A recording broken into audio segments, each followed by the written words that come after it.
Ellen Waldman, and I live in Morrisville, Vermont, back in the summer of 2014. I had an opportunity to go on a trip accompanying a group of high school students from the Oakwood School in Los Angeles. We spent 10 days visiting different areas around San Cristóbal de las Casas, which is one of the larger towns in Chiapas.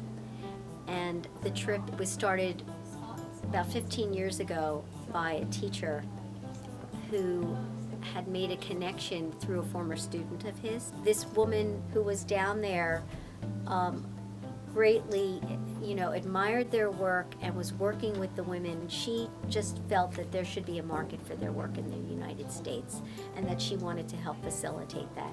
So she got in touch with her former teacher, who she knew would be interested in this.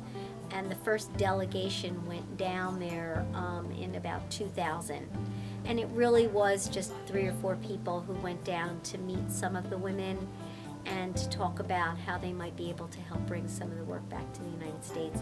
And over the course of 15 years, what has happened is now there are anywhere from 11 to 13 of these cooperatives.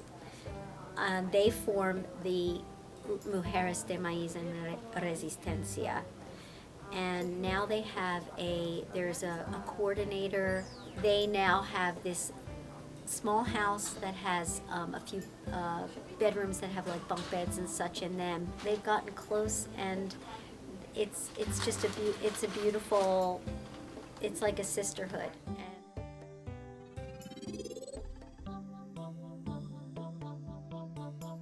What I'm here really to show you and talk about are these beautiful artisania, which are the textile works that are made by these women who are Tzeltal and Tzotzil mostly. These women were living in very poor conditions and trying to take care of their children and families and all the responsibilities of that. They were always working on their artwork, their craft, and a lot of these designs are based on their Mayan ancestry, so they like to respect their Mayan ancestry, and these are traditions that have been passed down, and they would make them and try to sell them to like maybe tourists going by, but to try and get a fair market for them was pretty impossible. Most of them are marginalized by the fact that, first of all, many of them do not speak Spanish. They've never had education to learn to speak Spanish, so they couldn't even ask for what they wanted.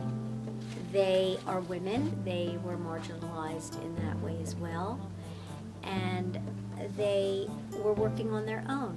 Each woman was trying to sell what she was making, and it was very difficult for them it was almost not worth making because they would not be able to get fair prices for their work. So they came to realize that if they formed small cooperatives within their little geographic areas, perhaps like a village or an area, and support each other, they could pool their resources and buy supplies together. They could help each other improve their craft. They could try and find a market together. And it took a while for them to get into the concept because they were not used to working together like this.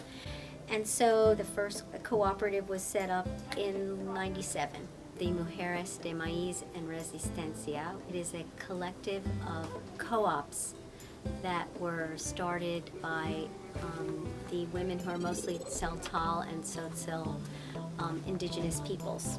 Mujeres de Maíz and Resistencia means women of corn in resistance. So what are they resisting?